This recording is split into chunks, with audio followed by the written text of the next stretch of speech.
My head's chopped off for frick's sakes. I'm done. I quit the set. My name's Jeff.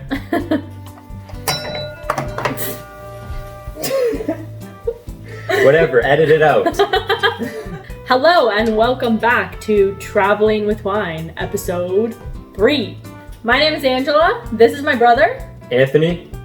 And this is a segment where we stay at home because we're not allowed to travel anywhere, but because we're tasting great wines, we're going to transport ourselves to other countries and destinations. Today is a special episode. We're going to be featuring some cool wine aerators and decanters and giving you guys some info on them. Today we are going to Argentina, the biggest wine region in Argentina, which is Mendoza. Featuring Catena, Malbec, high mountain vines. Let's go!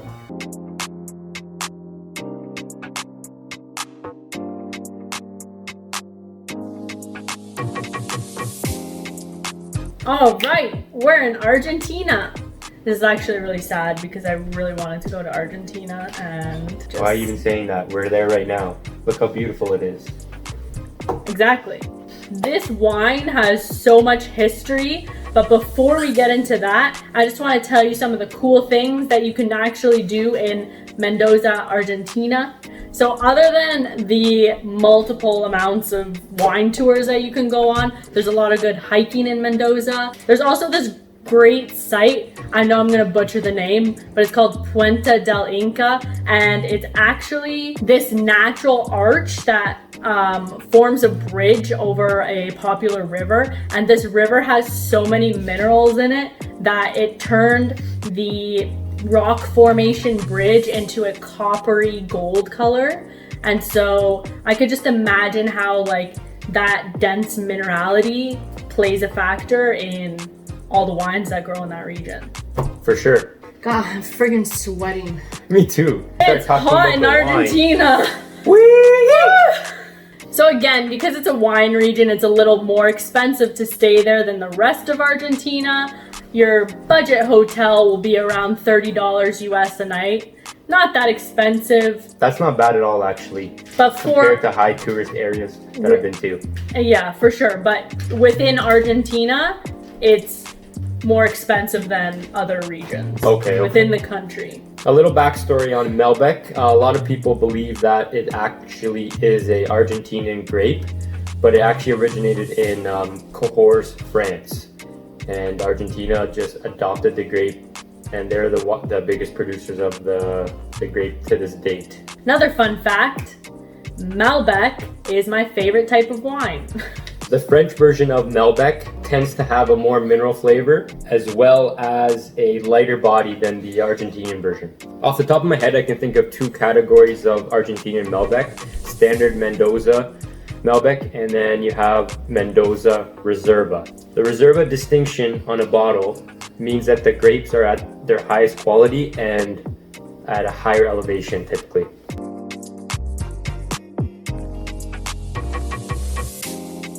The Catena Zapata family is famous for their revolutionary winemaking in Argentina. Nicholas Catena actually went to Napa Valley, learned some stuff from that region and brought it back to Argentina. And his wine company was actually founded in 1902. Specifically to this wine, the high altitude in it gives it a lot of rich flavors and a lot of tannins. We've both had this wine before, and to this date, it's by far our favorite Malbec we've ever tasted. Yes, and I've tasted a lot of Malbec. Again, my favorite type of grape for a wine. This one is like up there. My boy James Suckling here gave it a 93, and he's not wrong about that. So I'm ready to cork this bottle. So am I. Let's dig in. So usually in our other episodes, we have selected wine that needs to be left alone after you cork it for at least an hour to aerate. So what about this wine? Malbec grape usually likes half an hour of air time, but today we brought some products that can speed up that process greatly.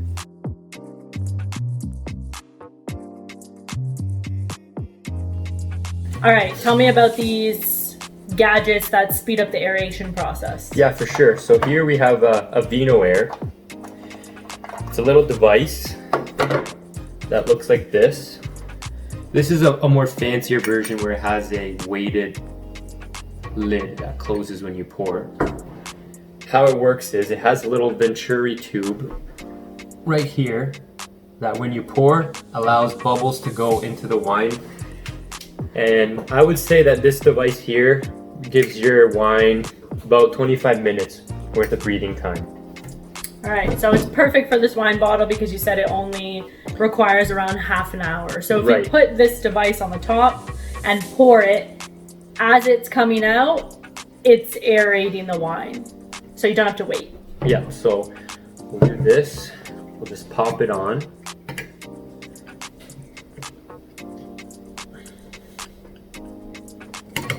And you're ready to go. If people don't have access to one of these, what's another thing they can use? If you don't want to go with one of these fancy devices, you can go with the classic decanter. This here has a cork stopper and is very wide on the bottom, as you can see. A full glass of wine would only fill it about 3/4 of an inch. This type of decanter here works really well and really fast. And it's really easy to find a decanter. You can find it at any, like, even Walmart. Go to Kitchen a thrift Stuff store. Plus. It doesn't have to be a decanter specifically made for wine. You can use any other glass, a vase maybe. Yeah, something that will spread out the wine and allow it to breathe easier than through a narrow bottle top. Right, exactly. All right, let's pour it. All right.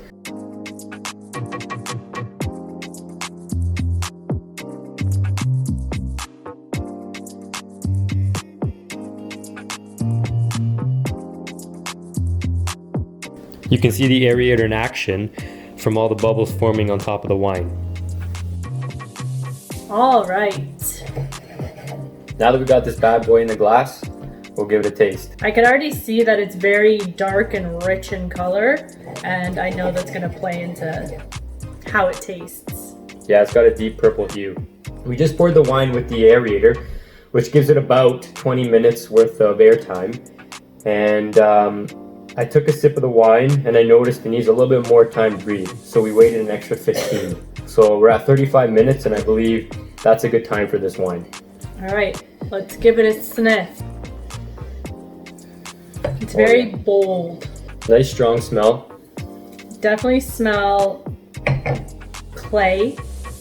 Clay, red plum, blackberries. There's like a distinct smell that I can't really put my foot on, where it's, if you're eating wine with cheese, that flavor that you get in your mouth is like what I'm smelling. I don't know how to put that into... I get it like a dark chocolate. It's like a sweet and savory coming into one. When you're eating wine and cheese, the flavor mixture. Yeah. You know what? That's what I do smell. get some of that. That's what I smell. Try There's it. a faint hint of tobacco. Let's take a taste. Cheers.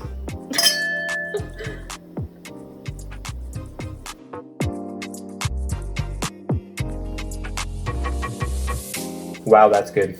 Definitely that clay and those minerals are really coming through. I do taste some minerals, some gravel. Not gravel the pill, gravel on the ground. Red plum. There is some baking spices, cinnamon, nutmeg, all those. Those flavor profiles such as vanilla, cinnamon, nutmeg, that if you taste those in wine, that usually comes from the oak aging.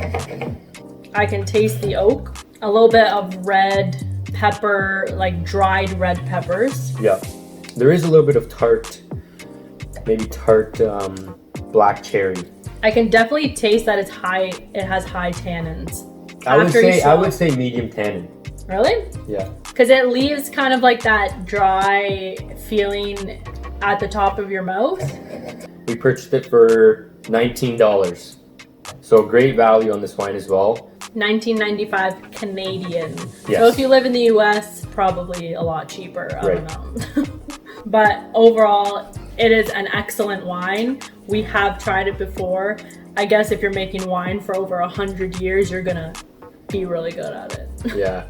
We revisited this bottle for the video because we liked it so much, so we believe you guys will like it as well. Malbecs are great to pair with red meats. Blue cheese is a really good pairing with Malbec. And if you're really fancy, ostrich. I'm a vegetarian, so no to the ostrich. Yay to the ostrich. But blue cheese, I feel like that would be a very good pairing. Apparently pairing Malbecs with blue cheese is a hidden gem, so try it. Time for Traveling with Wines rating.